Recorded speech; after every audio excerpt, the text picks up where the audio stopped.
Here is what Lindsey Graham said, Scott, on Fox News. China, India, and Brazil. If you keep buying cheap Russian oil to allow this war to continue, we're going to tariff the hell out of you, and we're going to crush your economy, because what you're doing is blood money. You're buying cheap Russian oil at the expense of the world, and President Trump is tired of this game. If I were President Putin, I would get to the table soon, because he's about to get crushed. You know, it's what's so tragic. During the Biden administration, we have to follow Lindsey Graham. All right, so we're going to listen to Scott Ritter break down, you know, the nonsense that just came out of Lindsey Graham's mouth. It's no question that Lindsey Graham is an absolute warmonger. Lindsey Graham is the worst. But Scott Ritter is going to take it down. He's going to break it down. You know, these people, they are disgusting. I mean, you know, Lindsey Graham has made comments like, you know, basically like they're going to fight this war till the last Ukrainian, get all the Russians, and the word was not get, okay? But I'm just doing it for YouTube. I mean, it's just pretty sick and disgusting. Not a shocker. So Scott Ritter is going to take that down. It's just really, really sick and disgusting the way these people love war. But let's go ahead and get into it. Because what his policies were the official policy in Washington. It seems that for the Trump administration, it turns to be the same case. He's leading what's going on in Washington. You know, I mean, we're talking about domestic politics right now. And, you know, there's a tremendous amount of anti-Russian sentiment in the United States, and it's politically easy to beat up on Vladimir Putin in Russia. But we're also, you have to understand that Lindsey Graham and I think it was Blumenthal, the senator from Connecticut, you know, were posturing for 500% tariffs to be placed on these nations, India, Russia. Which is absolutely like, it's bizarre, it's delusional, it's everything you could think of. Because, I mean, how could you ever place this? What are you talking about? But what he just said about the anti-Russian narrative, like, right now there's like this big cover-up over Epstein with the with MAGA and all of them. But it has brought up the fact that there was no evidence that Russia colluded in our elections. And I remember when this story came out that Russia colluded in our elections for Donald Trump, and all this crying. And I just remember being like, believing that and being like, my God, this election wasn't real. We need to shut it down. And I couldn't understand why they didn't shut it down. These kind of propagandizing lies.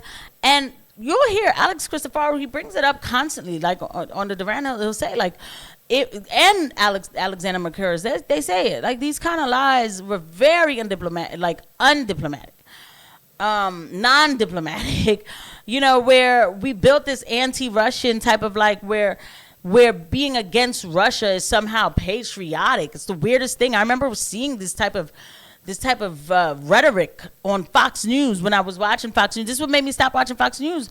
When I only watched Tucker Carlson, then they fired him, and I wasn't gonna watch it at all. But it was like, because, you know, like, oh, Putin's bad. And I don't know whether he's bad or good, and I don't have to say whether he's bad or good, but what I do know is that y'all are propagandizing me to say some moral things so we could go after Russians. You know, they were like targeting Russian small businesses when that war first started. It is extraordinary. Brazil, and to be done immediately. I mean, you know, Lindsey Graham went and you know, sat with Zelensky and the Ukrainian government to work this out. And yet what the president has done is said, you know, pass your bill, but you have to give me complete control over this. I get to determine when, how much, and how to lift it. Congress has no say in this. So all Lindsey Graham did is create a talking point. There's no real policy here, none that obligates the president to do anything. The president has said he's going to wait 50 days and give Russia the time to reconsider its actions. But at the same time, we have Seymour Hersh writing in his Substack that the Trump administration is seeking to remove Zelensky from power. Zelensky, the man who met with Senator Graham to come up with this grand sanctioning idea. You know, the moment that this was announced, the sanctions and the European sanctions were announced, the Russian stock market went up 2.7%. Russians aren't worried about this. They're not afraid of this. China's already said that they won't yield, that they'll use whatever resources they have to strike back. Brazil has said, if you don't want to do business with us, then we won't do business with you. You know, India is the weak link, but India has to be careful because they could find themselves on the losing side of a supply chain war with China. And that would crush the Indian economy. The United States isn't willing to step up right now and bail India out of any economic problems it gets into because it blindly follows American diktat. So, you know, there's no guarantee that India will do this, but there's also no guarantee that Trump's going to do this. Lindsey Graham doesn't have any decision-making capabilities. He is one senator in a United States Senate that has already punted to this president. The only decision-making authority is with the president. It appears that the president is simply using Lindsey Graham's tariff threat as a political shield behind which to hide the fact that they have no real policy regarding Russia and to buy time for them to, you know, try and shape the battlefield, so to speak. I think they want Zelensky gone. They need him removed, and they want to replace him with somebody that, you know, might be able to make the concessions necessary to get the Russians to the negotiating table. Zelensky's afraid of this. Look at all of a sudden, Zelensky wants to talk to Russia now. I'm the guy that can talk to Russia. Russia won't talk to him. Zelensky's history. I don't think Zelensky is going to be the guy, but that's a different, different issue altogether. But, you know, you're talking about these sanctions and the threat of sanctions. This is just Lindsey Graham being Lindsey Graham, the world's dumbest man when it comes to all things Russia. And that is absolutely true about Lindsey Graham. He is the dumbest man. Look, I'm not going to sit here and act like I know geopolitics all hardcore, but I'll tell you that Lindsey Graham is definitely, I think I'm doing better than Lindsey Graham. I don't care. But coming back to Zelensky, they do probably want to get rid of Zelensky, but not to bring somebody on that Russia will talk to. Absolutely not. Do not get it twisted in any fashion. When he said shape the battlefield, yes, shape the battlefield. Shape the battlefield is to go harder. You know, I don't know. Like, I don't know, because I feel like Zelensky would have went hard enough, but maybe they do need more of a fireball who's willing to do whatever it takes, literally. And a lot of people are thinking that it might be Zelensky.